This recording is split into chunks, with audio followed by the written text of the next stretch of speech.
Ish, ish, ish, ish, ish. Did you just say that? Hi guys, welcome to Teach It with Teacher Neesha. I am Teacher Neesha, and as a teacher, I understand that there are days when you will hear your students use foul language towards each other, and sometimes they might even hurl bad words at you. Yes, your teacher. Some of you might have heard your students saying, "Stupid teacher," and some even worse than that.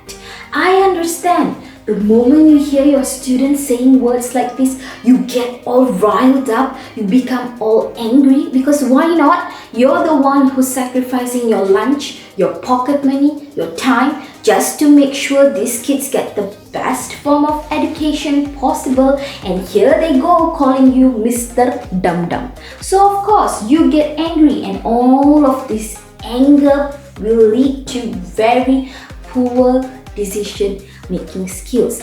This type of anger might just lead you to want to teach that kid a lesson. I'm gonna give him an embarrassing punishment, or physically disciplining your students, or even worse, you hurl back bad words at those kids and you're like, ha, only you know bad words, is it? I know more bad words than you. But bear in mind, all of these emotion-based decisions will lead to irreversible consequences and irreparable damage. So, in this episode, I am so glad that I'm here, kidding. I am so glad that I will be able to share 4 tips on how to effectively handle foul language in classroom. Tip 1. Alternative words. Now, some students might just be in the habit of using foul language on a daily basis. Beep you, beep, you stepped my shoes. Beep, put that book down, you beep. Yes, beep this, beep that, beep you, beep me, everything beep. So how do we deal with this? Well, I personally try to get my students to use words that are fun to pronounce but doesn't really have a formal meaning. For an example, instead of saying, "Hey you, beep off lah," you can actually get them to say, "Hey you, skedaddle off." And skedaddle here basically means please go away. So these alternative words will get your kids to be extremely curious. They will want to experiment it, and all habits die faster than you think. Before you know it, they're already using these alternative words instead of foul language. So go ahead, give it a go. As for tip 2, know when to interfere and know when to stay out. Now, when your students are using foul language to offend or hurt or bully someone, then that's when you as the teacher need to interfere. But when they're just using it while having a cordial, friendly situation with their friends, it is best to butt out. Bear in mind, boundaries are not just meant for students and parents. Sometimes teachers need to create respect and understand boundaries as well.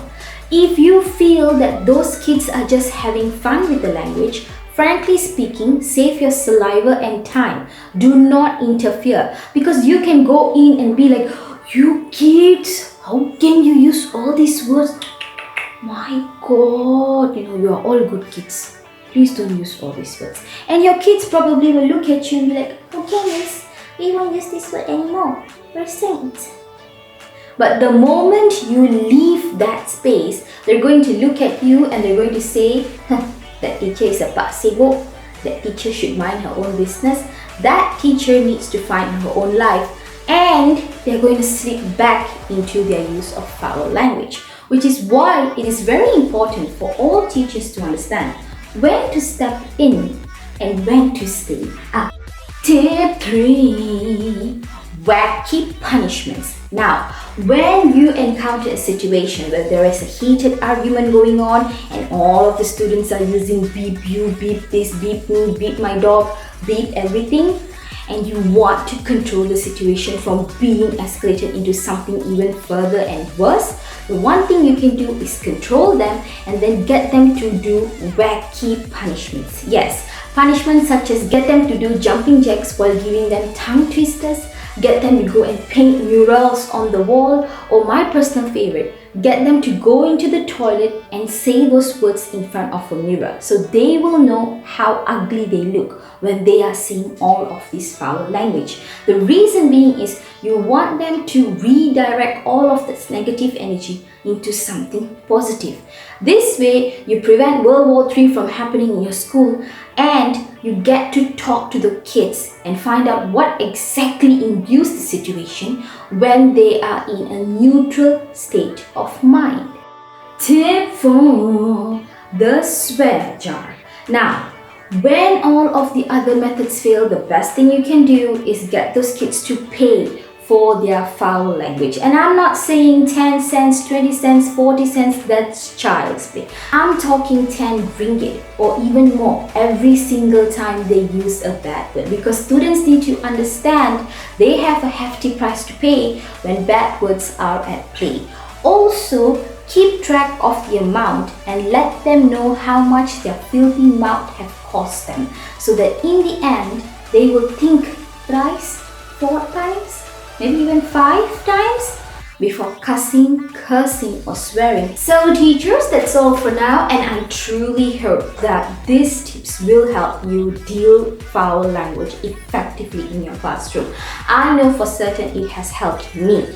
And teachers, just remember that there is a kid out there who wakes up every morning excitedly just to see you. So go on doing the incredible job, because you are making a difference. Also, that is all for my video. I upload a new video every fortnight. Please show your support by subscribing to this channel. If you like this video, click thumbs up, and till I see you again, teach it with Teacher Neesha.